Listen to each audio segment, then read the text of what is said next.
আসসালামু আলাইকুম এভরিওয়ান। যদি তুমি থাকতে গল্পে চতুর্থ পার্ট। আর আমি কেন বারবার বলতাছি এই গল্পটি অনেক বেশি ইন্টারেস্টিং, তো যারা যারা গল্পটি শুনতাছো আর শেষ পর্যন্ত যারা শুনবা তারা ঠিকই বুঝতে পারবা। তো চলো বেশি কথা না কইয়া গল্প শুরু করা যাক। রূপাকে দেখে খানিকক্ষণের জন্য দৃষ্টি আটকে গেল সাকিবের, বিশেষ করে রূপার চুলগুলো একদম নজর কাড়া, থুতনিতে কুচকালো তিলটা সৌন্দর্য দ্বিগুণ বাড়িয়ে দিয়েছে। সব মিলিয়ে সাজানো গুছানো পুতুল যেন। এভাবে কারোর দিকে তাকিয়ে থাকা বিষয়টা অস্বস্তিকর, কিন্তু রূপার ক্ষেত্রে মোটেও তা না। সাকিব তাকিয়ে আছে আর মিটমিট করে হাসছে। এ পর্যায়ে উচ্চস্বরে হেসে দিল রূপা। সাকিবের নাক টেনে বলল, এভাবে তাকিয়ে আছেন কেন? আমায় সুন্দর লাগছে বুঝি? থমথম খেয়ে যায় সাকিব। বাসার ভেতর থেকে সাকিবের মা চেঁচিয়ে বলে, রূপা কলিং বেল বাজালো কে? কে আসছে? সাকিবের মায়ের দিকে চোখ বড় করে তাকালো সাকিবের বাবা। সাকিবের বাবা বলল, গলা নাকি সাউন্ড বক্স? মেয়ে মানুষ কথা বলবা নরম সুরে, ছোট ছোট করে, যাতে কথার স্বর ঘরের বাইরে না যায়। তোমার কথার শব্দে বিল্ডিং কাঁপছে। কিঞ্চিত লজ্জা পেয়ে যায় সাকিবের মা। গলা নিচু করে বলে, আস্তে ডাকলে কি রূপা শুনতো? সাকিবের বাবা বলল, রূপাকে এখান থেকে মাইক বাজিয়ে ডাকতে হবে কেন? রূপার কাছে যেতে পারো না? কথা বাড়ায় না সাকিবের মা। স্বামীর মুখে মুখে তর্ক করার স্বভাব যে তার একদমই নেই। রুমের ভিতরে ঢোকে সাকিব, আর চোখে রূপার দিকে তাকাচ্ছে। রূপা বলল, দেখলেন তো শাড়ি পরলে আমায় কত সুন্দর লাগে? এর জন্যই তো বলছি আমায় একটা কালো শাড়ি এনে দিতে। আমিও কালো, শাড়িও কালো, ম্যাচিং হবে ভালোই। খিলখিলিয়ে হেসে দেয় রূপা। সাকিবও না হেসে পারে না। সাকিব বলল, কে বলেছে তুমি কালো? তোমার গায়ের রংটা শ্যামলা। কবি সাহিত্যিকরা মাঝে মাঝে শখের বসে শ্যামলা টানা টানা চোখ মেয়েদের নিয়ে সাহিত্য রচনা করতো না? তুমি সেই সাহিত্য থেকে উঠে আসা রমণী, তুমি জানো? সাকিবের কথা শেষ না হতেই থামিয়ে দেয় রূপা। রূপা বলল, উফ, থামেন থামেন, কি সব বলছেন? আমি কিছুই বুঝতে পারছি না। হতাশে সাকিব বলে, এই কথা তোমায় না বলে যদি অন্য কোনো বুঝবান মেয়েকে বলতাম, খুশিতে গদগদ হয়ে বাঁকায় এসে আমায় ধন্যবাদ দিত। একটু চুপ থেকে রূপা বলে, আপনি কি জানেন আপনি ইদানিং বেশি কথা বলেন? সেই গম্ভীর গম্ভীর গবর গণেশ ভাবটা আর নেই। চুপ মেরে যায় সাকিব। আসলেই কি বাচাল হয়ে যাচ্ছে? ভাবনার এই পর্যায়ে রেগে যায় সাকিব। সাকিব বলল, এই কি বললে তুমি? আমি গবর গণেশ? গবর গণেশ হলে কি ইঞ্জিনিয়ারিং পড়তে পারতাম? কিছু না বলে হেসে দেয় রূপা। বিড়বিড় করে সাকিব বলে, পেতনি একটা। টেলিভিশনে জ্বলে ওঠে রূপা। ক্রোধের সাথে বলে, নিজেকে কি শ্রীমান কার্তিক ভাবেন? মায়ের উপস্থিতি টের পেয়ে চুপ হয়ে যায় সাকিব। সাকিবের মা বলল, কি হলো, তুই রূপাকে খেপাচ্ছিস কেন? গাল ফুলিয়ে রূপা বলে, পচা ছেলে আপনার, আদব কায়দা রেশ মাত্র নেই। রূপার মুখের ভঙ্গি দেখে না এসে পারে না সাকিব। গেটের সামনে গাড়ির শব্দ পেয়ে অস্থির হয়ে ওঠে রূপা। রূপা বলল, আম্মু আসছে বোধহয়, আমার রুমে গিয়ে ঘুমের ভান করতে হবে, নয়তো খারাপ হবে। ছায়লা বেগম আসলে রুমে গিয়ে চুপ মেরে ঘুমের ভান ধরে শুয়ে থাকে রূপা। অথচ সারাটা দিন ওর বাসায় এর বাসায় ছাদে কাটিয়ে দেয়।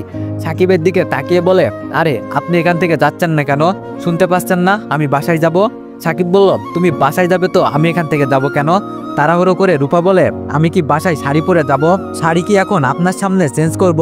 যথারীতি ভেবাচেকা খেয়ে গেল সাকিব। মায়ের সামনে কি বললো মেয়েটা? আক্কেল নেই, ননসেন্স। সাকিব এক সেকেন্ড না দাঁড়িয়ে সোজা চলে গেল। দ্রুত শাড়ি চেঞ্জ করে বাসায় গিয়ে ঘুমের ভান করে পড়ে রইল রূপা। ওয়ানএক্সের সবচেয়ে বিশ্বস্ত বুকমেকার, যা পিএইচডি এবং সিরিয়া অ্যাপের অফিসিয়াল পার্টনার। এই অ্যাপসে আপনি cricket, football, tennis live match দেখতে এবং তাদের স্কোর ভবিষ্যৎবাণী করে সহজেই অর্থ উপার্জন করতে পারবেন। সেই সাথে বিএমডব্লিউ গাড়ি, আইফোন, ল্যাপটপ এবং আরও অনেক নগদ পুরস্কার জেতারও সুযোগ রয়েছে। এই অ্যাপটিতে আপনি crash crystal, under and over 21 ইত্যাদি গেম খেলে সহজেই আয় করতে পারবেন। আপনি বিকাশ, নগদ, রকেট ব্যাংক, ক্রিপ্টো, পেপল এবং অন্যান্য সহজ পদ্ধতির মাধ্যমে সহজেই আপনার জেতা টাকা তুলতে পারবেন। এখানে আপনি 24 ঘন্টায় 7 দিন গ্রাহক সহায়তা পাবেন। তাই এখনই পিন কমেন্টের লিঙ্ক ব্যবহার করে রেজিস্ট্রেশন করুন, অথবা গুগলে 1x সার্চ লিখে রেজিস্ট্রেশন করুন। আর হ্যাঁ, রেজিস্ট্রেশনের সময় আমার প্রোমো কোড VODO7 ব্যবহার করে প্রথমবার ডিপোজিটে 20,000 টাকা পর্যন্ত পান। রূপার এমন পাগলামি দেখে না এসে পারে না সাকিবের মা। সাকিবের মা বলল, মেয়েটা খুব মিষ্টি তাই না? কত বড় চুল, কথাগুলো বেশ লাগে। বিরক্ত নিয়ে সাকিব বলল, আমি কি খেয়ে দেখেছি মিষ্টি না টক? সাকিবের মা বলল, এভাবে কথা বলিস কেন? রূপা যদি স্বাভাবিক হতো তোর বউ করে নিতাম। হয়ে যায় সাকিব। সাকিবের বাবা হেসে বলে, রতনে রতন চিনে। ভুরুকুসকে সাকিবের মা বলল, মানে? সাকিবের বাবা বলল, মানে আবার কি? তুমিও যেমন রূপাও তেমন, তাই তো তোমার পছন্দ হয়েছে। মুখ ভার করে ফেলে সাকিবের মা। সাকিবের বাবা আবার বলে, আরে এই অস্বাভাবিক মেয়েও কি তোমার ছেলের কাছে দিবে? আজিজ চৌধুরীর টাকা শেষ নেই। মুখ বাঁকিয়ে সাকিবের মা বলে, ইঞ্জিনিয়ারিং পড়া ছেলে আমার, মেয়ের লাইন পড়বে দেখো। গর্জে ওঠে সাকিব। সাকিব বলল, আরে থামো তোমরা, কি সব নিয়ে আলোচনা করছো? পাগল হয়ে গেছো নাকি তোমরা? চুপ হয়ে যায় সাকিবের বাবা মা। একটু পরে সাকিব আবার বলে, আজিজ চৌধুরীর মেয়ে রূপা না। আগ্রহী কণ্ঠে সাকিবের মা বলে, তো? সাকিব বলল, ছায়লা আন্টির বোনের মেয়ে। সাকিবের মা বলল, উনাদের বাবা মা ডাকে যে? সাকিব বলল, জানি না আমি এইসব, হয়তো উনি নিঃসন্তান তাই রূপাকে উনার কাছে রাখে। বিস্ময়ের সাথে সাকিবের মা বলে, আজিজ চৌধুরীর ছেলে মেয়ে নেই? সাকিব বলল, না। এতক্ষণ চুপ হয়ে মা ছেলের কথা শুনছিল সাকিবের বাবা। এই পর্যায়ে সাকিবের বাবা বলল, আচ্ছা রূপা কি লেখাপড়া করে না? সাকিব চিন্তিত হয়ে বলল, তা তো জানি না। রাতে খাবার শেষ করে শুয়ে পড়ে সাকিব। সেই বিকালে রূপা বাসায় চলে যায়, আর দেখা হয়নি। চোখ বুজে রূপার পাগলামিগুলোর কথা ভেবে হাসছে সাকিব। মেয়েটাকে নিয়ে ভাবতে না চাইলেও কেন জানি ভাবাই খুব। কালকে রূপার বিষয়টা জানতে হবে, ওর প্রবলেম কি, ওর জীবন সম্পর্কে জানতে হবে। সময়ের সাথে সাথে রূপাকে নিয়ে জানার আগ্রহটাও বাড়ছে সাকিবের। বারবার চোখে ভেসে আসছে শাড়ি পরা পুতুল রূপাটাকে। রূপার ফ্যামিলি সম্পর্কে জানার আগ্রহটাও বাড়ছে। এইসব ভাবতে ভাবতে ঘুমিয়ে যায় সাকিব। সাকিবের বাবা মা আজ চলে যাবে, মনটা খারাপ লাগছে সাকিবের। সাকিব বলল, আর কয়টা দিন থাকা যায় না? সাকিবের মা বলল, আর কয়টা দিন কিভাবে থাকবো বল, ওদের বাসায় রেখে আসছি তোর দাদির কাছে। মেয়ে তিনটাকে নিয়ে সবসময় চিন্তা হয়। শার্টের হাতা ফোল্ড করতে করতে সাকিব বলে, আমি আজ ভার্সিটিতে যাব না, টিউশনেও যাব না, এখন একটু বাইরে বের হব, ওদের জন্য কিছু কেনাকাটা করব। উদ্গ্রীব হয়ে সাকিবের মা বলে, না না, ওদের জন্য কিছু কেনার দরকার নেই, ওদের যা লাগে তা তো তোর বাবাই দেয়। সাকিব বলল, বাবার দেওয়া আর আমার দেওয়া এক হলো মা। বাসা থেকে বেরিয়ে পড়ে সাকিব। সাকিবকে দেখেই ডাক দেয় রূপা। রূপা বলল, আজকে ভার্সিটিতে যাবেন না? বইটই কিছুই নেন নিজে? সাকিব বলল, না না, আজ বাইরে বের হব, একটু কেনাকাটা করব। রূপা বলল, কার জন্য কেনাকাটা করবেন? সাকিব বলল, আমার বোনদের জন্য। রূপা বলল, আমায় নিবেন? আম্মু বাসায় নেই। বাসা থেকে বের হয় না অনেক দিন হলো। অনিচ্ছুক ভাব প্রকাশ করলো সাকিব। জোর গলায় অনুরোধ করে রূপা বলল, আপনার সাথে গেলে কি হবে, প্রমিস কিচ্ছু চাইবো না। রূপার অনুরোধ আর না করতে পারে না সাকিব। সাকিব হ্যাঁ বলার সাথে সাথেই 2 মিনিট ঝটপট রেডি হয়ে আসলো রূপা। সাকিব বলল, তোমার আম্মু কিছু বলবে না আমার সাথে গেলে? ঠোঁটে দুষ্টুমির হাসি টেনে রূপা বলে, আম্মু জানলে তো। রিক্সা ডাকলো সাকিব। রূপার রিক্সাওয়ালা পছন্দ হচ্ছে না, মহা বিপদে পড়লো সাকিব। সাকিব বলল, আচ্ছা তোমার কেমন রিক্সাওয়ালা চাই বলো তো? রূপা বলল, আপনার মতো নাদুস নুদুস। সাকিব বলল, ফাজলামি পেয়েছো? আমার মতো রিক্সাওয়ালা কোথায় পাবে তুমি? যাও তুমি বাসায় যাও, তোমার যেতে হবে না। বাসায় যাওয়ার কথা শুনে চুপ হয়ে যায় রূপা। মনে মনে হাসছে সাকিব। পাগলামিটা বন্ধ হলো অন্তত। সংকীর্ণ রিক্সার সিট। রূপা সাকিবের গা ঘেঁষেই বসে আছে। বোধহয় ওর ভিতরে কোনো সংকোচ নেই। সাকিব যত জড়সড় হয়ে বসছে, রূপা তত সাকিবের দিকে আগাচ্ছে। আর একটু হলে রিক্সা থেকে পড়ে যাবে। সাকিব বলল, তুমি কি আমায় রিক্সা থেকে ফালানোর ফন্দি করছো? হেসে দেয় রূপা, মাথা থাকিয়ে বলে, রেগে যায় সাকিব। রূপা এবার ঠিক হয়ে বসে। সাকিব এবার সিরিয়াস হয়ে বলে, তোমার বাসায় কে কে আছে? তোমার বাবা কি করে? তোমার সম্পর্কে কিছু বলো। লেখাপড়া করনি কেন? মুহূর্তে হাস্যোজ্জ্বল মুখটা ফ্যাকাশে হয়ে যায় রূপার। সাকিব বলল, কি হলো, কিছু বলছো না কেন? রূপা বলল, জানি না, আমি কিছুই জানি না। এইসব নিয়ে আমায় কিছু বললে রিক্সা থেকে ঝাঁপ দিব। আর কথা বাড়ায় না সাকিব। উদাস ভঙ্গিতে গম্ভীর হয়ে বসে রইল রূপা। রিক্সার ঝাঁকুনিতে চুলের খোপা খুলে গেল। লম্বা চুল, রিক্সার চাকার সাথে পেছানোর আশঙ্কা রয়েছে। ওইদিকে খেয়াল নেই রূপার। চুলগুলো বাতাসে এলোমেলো হয়ে যাচ্ছে। সাকিব বলল, আচ্ছা ওইসব আর জিজ্ঞেস করবো না, চুল বাঁধো। রূপা বলল, না। সাকিব বলল, কি না? চুল বাঁধো, চুল পেঁচাবে নয়তো। জেদ ধরে বসে থাকে রূপা। রূপার চুলগুলো বারবার সাকিবের মুখের উপর পড়ছে। চুলের ঘ্রাণ এত সুন্দর কেন? রূপার চুলগুলো খোলা থাকলে মন্দ হয় না। একটু তাড়াহুড়ো করে কেনাকাটা শেষ করলো সাকিব। রূপা গম্ভীর হয়ে আছে, একটা কথাও বলছে না। সাকিবের কাছে কোনো কিছুই চাচ্ছে না। না, রূপাকে গম্ভীরতায় একদম মানায় না। রূপা মানেই যেন চঞ্চলতা, শূন্যতা অনুভব করছে সাকিব। সাকিব বলল, রূপা কেনাকাটা তো শেষ, এবার বলো তোমার কি চাই? রূপা শান্ত গলায় বলল, প্রমিস করেছি না কিছু লাগবে না। সাকিব বলল, তুমি প্রমিস করেছো তুমি কিছু চাইবে না, কিন্তু আমি তোমায় দিতে চাচ্ছি। রূপা বলল, কিছু লাগবে না, বাসায় চলুন। আজকে ওনারা আসবে নাকি? এসে আমার বাসায় না পেলে মারবে। সাকিব বলল, উনারা কারা? রূপা বলল, আব্বু আম্মু। সাকিব বলল, শায়লা আন্টি তো এত তাড়াতাড়ি বাসায় আসবে না। রূপা বলল, আমি আপনার শায়লা আন্টির কথা বলছি না। একটু ভেবে সাকিব বলল, ও তোমার আব্বু আম্মু। রূপা মুখে কিছু বলে না, মাথা থাকায় শুধু। টাকা যা এনেছে সব খরচ হয়ে গিয়েছে সাকিবের। রূপার জন্য একটা কালো শাড়ি কিনলে কেমন হয় ব্যাপারটা? রূপা অবাক হওয়ার মুখটা কেন যেন দেখতে ইচ্ছা করছে না সাকিবের। টাকা তো শেষ, রিক্সা ভাড়া আছে শুধু। শাড়ি কিনবে কিভাবে? একটু সামনে সাকিবের এক পরিচিত দোকান আছে, উনার কাছ থেকে বাকি নিলেই তো হয়। টিউশনির টাকা হাতে পেলে শোধ করে দিবে। সাকিব বলল, রূপা এখানে 10 মিনিট ওয়েট করো, আমি না আসা পর্যন্ত কোথাও যাবে না কিন্তু। রূপা বলল, আচ্ছা। সাকিব দোকানে গিয়ে কালো একটা শাড়ি কিনলো। শাড়িটা দেখে রূপার অনুভূতি কেমন হবে? খুশিতে ওর মুখটা চিকচিক করবে, এইসব ভেবে মুচকে আসছে সাকিব। 10 মিনিটের জায়গায় 15 মিনিট হয়ে গিয়েছে। রূপা যেখানে আছে সেখানে যেতে আরো 5 মিনিট লাগবে। রূপাকে ওখানে পাবে তো গিয়ে? আশঙ্কা কাজ করছে সাকিবের মনে। আশেপাশে তাকালো সাকিব, রূপা ওখানে নেই। রূপা কি বাসায় চলে গিয়েছে নাকি হারিয়ে গিয়েছে? ওর তো এখানে সবকিছু চেনার কথা। প্রায় 2 ঘন্টার মতো খুঁজলো রূপাকে, সন্ধান মেলেনি। রূপার আব্বু আম্মু আসার কথা, সেই জন্য কি রূপা বাসায় চলে গিয়েছে? সাকিব রিক্সা ডেকে দ্রুত বাসার উদ্দেশ্যে রওনা দিল। বাসায় আসতেই সাকিবের কানে আসে রূপার কান্নার শব্দ। সাকিব 7-5 না ভেবে শায়লা বেগমের ফ্ল্যাটে গেল। ফ্লোরে বসে কাঁদছে রূপা। সাকিবের বুকের মাঝে ধক করে উঠল। রূপার হাঁটু অব্দি চুলগুলো কাঁধ বরাবর। হতভম্ব হয়ে গেল সাকিব। সোফায় শায়লা বেগম আর আজিজ চৌধুরী বসা, মুখে তাদের বিরক্তির ছাপ। শায়লা আন্টি বলল, রূপাকে নিয়ে কোথায় গিয়েছিলে? শায়লা বেগমের এমন কথায় আবার হতভম্ব হয়ে যায় সাকিব। সাকিব বলল, আন্টি, আমার বাবা মা আজ বিকালে চলে যাবে। আমি আমার ছোট বোনদের জন্য কেনাকাটা করতে গিয়েছিলাম। রূপা অনেক অনুরোধ করলো আমার সাথে যাবার জন্য। সাকিবের কথা শেষ হতে না হতে আজিজ চৌধুরী শায়লা বেগমকে বলল, রূপার বাবা মা তো নেগেটিভ সেন্সের মানুষ, উনাদের মেয়ে উনাদের কাছে দিয়ে দাও। আর কোনো ছেলের সাথে কোথাও গেল মানে তার সাথে প্রেমের সম্পর্ক। অসুস্থ একটা মেয়েটার গায়ে হাত তোলে এইসব লেম্বুসাই নিয়ে ফালতু মানুষজন। সাকিবের সাথে গিয়েছে বলে কি রূপাকে মেরেছে ওর বাবা মা? এগুলো কোনো কথা হলো? সাকিবের সবচেয়ে খারাপ লাগলো রূপার চুলগুলো দেখে। কেমন অসহায়ের মতো কাঁদছে রূপা। শায়লা বেগম বলল, যেমন বাবা মা তেমন মেয়ে। আরে মেরেছে বলে ওর চুলগুলো কেটে ফেলবে? শায়লা বেগমের কথা শুনে বিষয়টা এবার ক্লিয়ার হলো সাকিবের কাছে। মেরেছে বলে রূপার চুল কেটে ফেলেছে। এত বড় চুল কোনো মেয়ে কাটতে পারে? আর কোনো কিছুর প্রতি জিদ দেখাতে পারলো না। রূপার চুলগুলো যে সাকিবের খুব পছন্দের ছিল। সাকিব বলল, আন্টি আমি দুঃখিত, আমার জন্য রূপার মার খেতে হলো। সব মানুষকে তো আল্লাহ সমান বিবেক বুদ্ধি দিয়ে সৃষ্টি করেনি। রূপার হয়তো মানসিক বিকাশে সমস্যা রয়েছে। ওকে তো প্রতিদিন মারলে এই সমস্যার সমাধান হবে না। এজন্যই হয়তো রূপা ওর বাবা মার কথা শুনতে পারে না। এতক্ষণ ফ্লোরে মুখ নিয়ে কাঁদলো, এই পর্যায়ে চিৎকার দিয়ে ওঠে রূপা। রূপা বলল, বললাম না ওরা আমার বাবা মা না, চিনি না আমি ওদের। রূপা শায়লা বেগমের কাছে কেন থাকে এই বিষয়ে জিজ্ঞেস করতে গিয়েও জিজ্ঞেস করে না সাকিব। এই সিচুয়েশনে এইসব জিজ্ঞেস না করাই ভালো। আজিজ চৌধুরী শায়লা বেগমের দিকে তাকিয়ে বলল, কতদিন বললাম ওদের মেয়ে ওদের কাছে দিয়ে আসো, ওরা যেভাবে হোক মানিয়ে নিবে। তোমার একটাই কথা, আর কয়টা দিন দেখি? দেখতে দেখতে এই পর্যায়ে আর কত দেখবো? কোনো কথা বলে না শায়লা বেগম। রূপাকে ফ্লোর থেকে তুলে রুমে নিয়ে গেল। সাকিব চুপ হয়ে দাঁড়িয়ে দাঁড়িয়ে দেখছে সবটা। কিছুক্ষণ দাঁড়িয়ে থেকে সাকিব বাসায় চলে আসলো।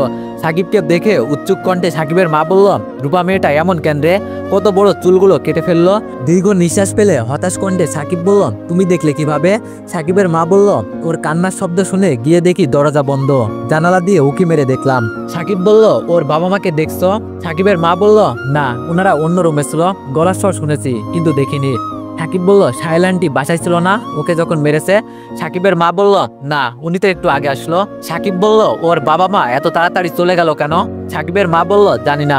শপিং ব্যাগগুলো মায়ের হাতে ধরিয়ে দিল সাকিব। শুধু রূপার জন্য যে শাড়িটা কিনেছে ওইটা সাকিবের হাতে ছিল।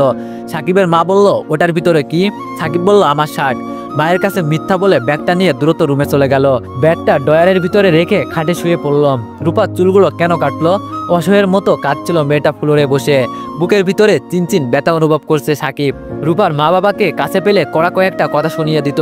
অমানুষ, এত বড় মেয়ের গায়ে হাত তুলে কোনো কিছু ভালো হবে না জেনে নিজেকে দোষী মনে হচ্ছে সাকিবের। রূপাকে কি ওর বাবা মার কাছে পাঠিয়ে দিবে? ছাইটা কি রূপাকে দেওয়া হবে না? রূপার আনন্দিত মুখটা কি দেখা হবে না? রূপার পাগলামি, রূপার হাসি ভাবতে পারছে না সাকিবার। অনেকক্ষণ হয়ে গেল রূপা না আসলো ছাদে, না সাকিবের বাসায়। সাকিবের বাবা মা ব্যাগ গোছাচ্ছে, মা বাবা চলে যাবে, রূপারও কোনো খোঁজ নেই। সব মিলিয়ে শূন্যতা নাড়া দিচ্ছে সাকিবের মনে। আফসোস করে সাকিবের মা বলে, মেয়েটাকে ওভাবে মেরেছে কেন বলতো? মেয়েটা অন্যের বাসায় রাখে আবার মারে, খুব মায়া লাগছে ওর জন্য। সারাক্ষণ ও আমার কাছে থাকতো, অথচ এখন চলে যাব। সাকিব বলল, থাক মা, বাদ দাও ওইসব। বাসা থেকে বের হওয়ার পর গেটের সামনে দাঁড়িয়ে সাকিবের বাবা বলল, রূপা মেয়েটা বড়ই অবুঝ, খামখেয়ালের বসে অনেক কিছু করে, মায়ায় জড়াস না বাপ। কথাগুলো বুকে বিঁধে সাকিবের। বাবার বলা কথাগুলো খুব গভীর। উত্তরে কিছু বলল না সাকিব, মাথা ঝাঁকালো শুধু। মনটা ভীষণ খারাপ করেছে, কথা বলার ইচ্ছা নেই মোটেও। বাবা মা চলে যাওয়ার পর একা রুমে শুয়ে আছে সাকিব। মনটা ছটফট করছে। রূপা কি সব খামখেয়ালির বসে করেছে? কেন এমন করেছে? সত্যি উপলব্ধি করতে অনেক দেরি হয়ে গিয়েছে সাকিবের। নিজের অনিচ্ছাকৃত সত্ত্বেও মায়ায় জড়িয়ে গিয়েছে বোধহয়। এটাই সত্যি? রূপাকে কি ওর বাবা মায়ের কাছে পাঠিয়ে দিয়েছে? সাকিব খাট থেকে নেমে আস্তে আস্তে রূপার রুমের কাছে যায়। জানালার কপাটগুলো চাপানো, জানালার কপাটগুলো আস্তে আস্তে ফাঁক করে রুমের দিকে উকি দেয় সাকিব। শরীর কাঁপছে সাকিবের। এভাবে উকিঝুঁকি দেওয়ার অভ্যাস কোনো জন্মেই ছিল না। একে তো আজ রূপা ওর জন্য মার খেলো, কেউ যদি আবার এখন দেখে তাহলে খারাপ হবে। এত রিক্সের মাঝেও কৌতূহলী মনকে দমাতে পারছে না সাকিব। জানালার পর্দা সরালে রুমের ভিতরে রূপা আছে কিনা দেখা যাবে। সাকিব তাই করল। খাটের উপর বালিশে হেলান দিয়ে আচ্ছা অবস্থায় আছে রূপা।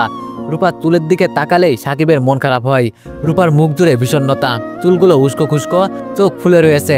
মায়া হচ্ছে বড্ড সাকিবের। একা একা বসে বসে ফুপছে রূপা। রূপার হাতে ব্লেডের কাটা দাগের অভাব নেই। কি বাজে অভ্যাস মেয়েটার, কিছু হলেই হাত পা কাটে, ইভেন চুলগুলো কেটে ফেললো। কবে যে নিজের গলা কেটে ফেলে কে জানে। এটা ওর কাছে অসম্ভব কিছুই না। সাকিব চাপা কণ্ঠে ডাক দিল, রূপা। ধ্যানে বসেছে বুঝি রূপা, ডাকছে সেদিকেও খেয়াল নেই। সাকিব আগের বারের তুলনায় একটু জোরে বলে, রূপা। কোনো দিকে খেয়াল নেই তার। হলোটা কি? এই মেয়েকে জাদুঘরে রেখে আসলেও মন্দ হয় না। সাকিব পায়ের কাছে পড়ে থাকা একটা কাগজের টুকরো কুড়িয়ে ছুঁড়ে মারলো রূপার দিকে। কাগজের টুকরোটা রূপার মাথার উপর পড়লো। এবার রূপা আশেপাশে তাকালো। এক পর্যায়ে জানালার কাছে সাকিবকে দেখে বিছানা ছেড়ে উঠে দাঁড়ালো। মুচকে হেসে দিল সাকিব। রূপা দৌড়ে রুম থেকে বের হয়ে সাকিবের কাছে গেল। আচমকা জড়িয়ে ধরলো সাকিবকে। কান্না ভেজা কণ্ঠে বলল, ওনারা কত মেরেছে আমায়, আপনার জন্য ওয়েট করতেছিলাম। কেঁদে ফেলে রূপা। এই মেয়েটা হয়তো বেখালি মনে সাকিবকে জড়িয়ে ধরেছে, কিন্তু সাকিবের পুরো শরীর জুড়ে শীতল রক্ত প্রবাহিত হচ্ছে। অন্যরকম অনুভূতি হচ্ছে। এর আগেও তো রূপা একদিন জড়িয়ে ধরেছিল সাকিবকে, তখন তো এমন অনুভূতি হয়নি। রূপা এত শক্ত করে জড়িয়ে রেখেছে, ছাড়ানোর জন্যই। ফুপিয়ে ফুপিয়ে কেঁদেই চলেছে। মনের মাঝে শান্তি অনুভব করছে সাকিব। কাঙ্ক্ষিত অনুভব হচ্ছে। থাক না রূপা এভাবে জড়িয়ে ধরে, কি হবে এমন। আবেগ দোলানো কণ্ঠে সাকিব বলল, কেঁদো না পাগলি, সরি আমার জন্য মার খেতে হলো, মাফ করে দাও আমায়। সাকিবের বুক থেকে মুখ তুলে রূপা বলল, আপনার কি দোষ? আমি তো আপনার সাথে যেতে চেয়েছি, কি এমন হয়েছে তাতে আমায় মারতে হবে? রূপার চোখে পানি সযত্নে মুছিয়ে দিল সাকিব। সাকিব বলল, মা বাবা সন্তানকে মারতেই পারে, তুমি চুলগুলো কাটলে কেন? তোমার চুলগুলো কত সুন্দর ছিল সে তুমি জানো? গাল ফুলিয়ে রূপা বলল, কই একদিনও তো বলেননি আমার চুল সুন্দর। হেসে দেয় সাকিব। মানুষ আসতে পারে, এভাবে দেখলে কেলেঙ্কারি হয়ে যাবে। নিজেকে ছাড়ানোর চেষ্টা করে সাকিব। আর শক্ত করে জড়িয়ে ধরল রূপা। রূপা বলল, আপনার বুকে অনেক শান্তি, ছাড়বো না। রূপার বলা কথাগুলো তীরের মতো আঘাত করে সাকিবের বুকে। প্রেমের তীর জানো। সাকিব বলল, তোমার জন্য কালো শাড়ি এনেছি। বিস্ময়ের মুখ হা করে ফেলে রূপা। সাকিব বলল, এভাবে মুখ হা করো না, ডেঙ্গু মশা ঢুকে যাবে। সাকিবকে ছেড়ে উচ্চস্বরে হেসে ওঠে রূপা। খুশিতে আটকানা হয়ে গিয়েছে। রূপার এই আনন্দিত মুখটাই তো দেখতে চেয়েছিল সাকিব। উৎকণ্ঠিত হয়ে রূপা বলল, কোথায় শাড়ি, কখন কিনলেন? সাকিব বলল, তোমার ওইখানে ওয়েট করতে বলে শাড়ি কিনতে গিয়েছিলাম। রূপার যেন তর্স হয়েছে না। রূপা বলল, দেন শাড়ি দেন তাড়াতাড়ি। সাকিব বলল, শাড়ি তো রুমে, তুমি দাঁড়াও আমি নিয়ে আসছি। রূপাও সাকিবের পিছনে পিছনে রুমে গেল। শাড়ি পেয়ে রূপার খুশি আর দেখে কে। হঠাৎ মুখটা ফ্যাকাশে হয়ে যায় রূপার। সাকিব বলল, কি হয়েছে, মুখটা হুতুম পেঁচার মতো হয়ে গেল কেন? রূপা বলল, আঙ্কেল আন্টি চলে গিয়েছে। সাকিব বলল, তোমার বাসায় তো তখন হরতাল চলে, তাই বলে যেতে পারিনি। আম্মু তোমার চুলগুলোর জন্য রাগ করেছে খুব। মাথা নিচু করে ফেলে রূপা। রূপা বলল, আমি কি ইচ্ছা করে চুল কেটেছি? রাগ হলে তো সব ভুলে যাই। সাকিব রূপার একটু কাছে গিয়ে বলল, শাড়ি পছন্দ হয়েছে তো রাগিনী? রূপা বলল, খুব। সাকিব বলল, আর কখনো চুল কাটবে না, হাত পা কাটবে না। ঘাড় বাঁকিয়ে রূপা বলল, আচ্ছা। একটু পরে রূপা আবার বলল, শাড়ি পরিয়ে দিবেন? শাড়ি পরতে পারি না তো আমি।